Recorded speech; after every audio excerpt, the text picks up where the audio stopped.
Bonjour, voici une vidéo sur les astuces de tournage. Un des éléments importants lorsque l'on tourne une vidéo, c'est l'éclairage.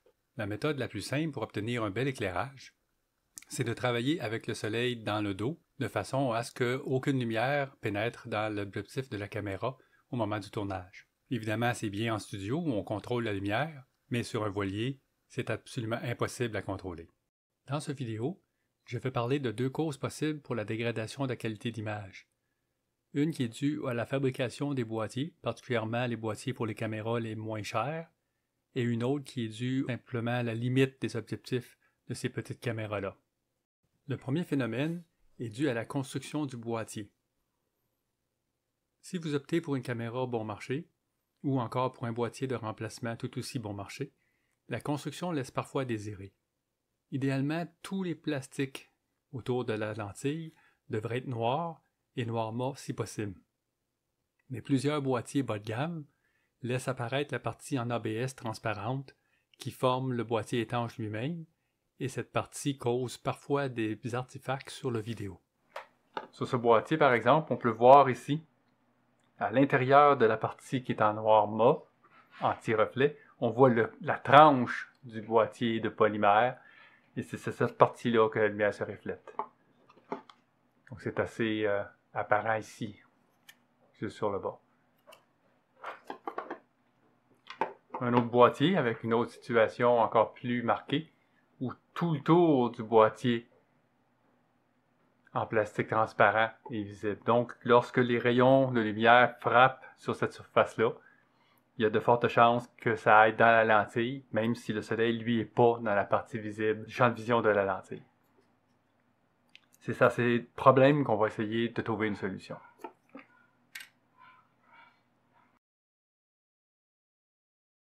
Après avoir dévissé la vitre étanche, on peut voir ici le plastique sur lequel il s'agit de placer une peinture anti-reflet.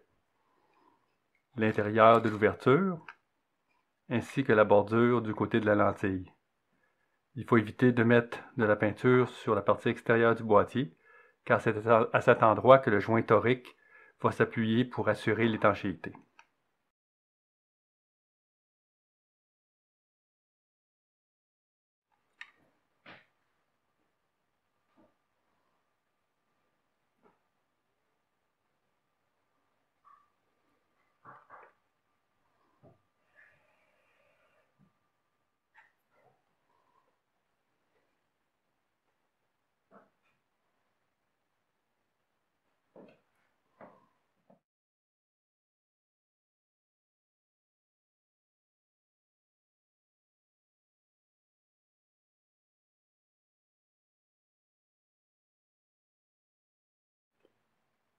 Donc voici le boîtier.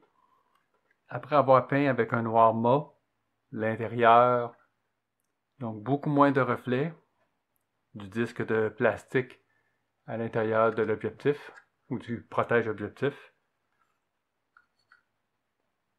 Même chose lorsqu'on regarde de l'extérieur. Donc une diminution marquée des reflets indésirables dus au soleil rasant.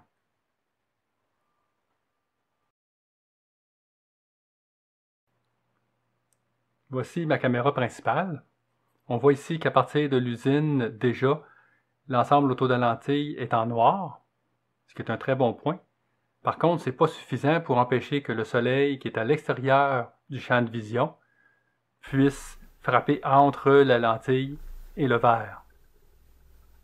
Donc, une des possibilités, c'est d'ajouter un pare-soleil autour de la lentille. Il existe des pare-soleil disponibles sur le marché, mais j'ai préféré fabriquer le mien.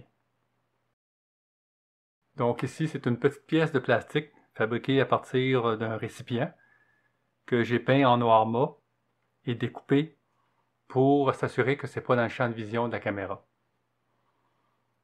Donc la difficulté principale, c'est de trouver un moyen de bien fixer ça après la caméra et de s'assurer que c'est jamais dans le champ de vision de la caméra. Donc ici, pour fixer le pare-soleil,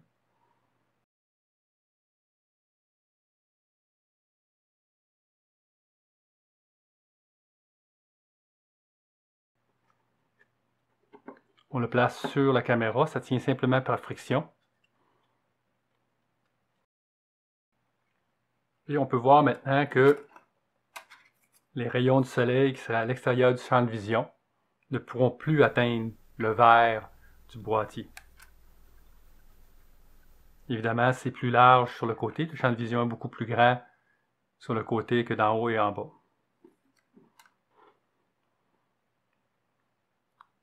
Ça fonctionne relativement bien et ça tient bien en place. Évidemment, j'en ferai pas une utilisation sous l'eau. C'est pas certain qu'avec le mouvement de l'eau, je ne perdrai pas mon pare-soleil, mais pour une utilisation à l'extérieur de l'eau, là où le soleil est le problème principal, ça fonctionne très bien. Si vous avez trouvé cette vidéo intéressante, n'hésitez pas à me donner un thumbs up ou vous pouvez vous inscrire pour avoir les nouvelles vidéos à suivre.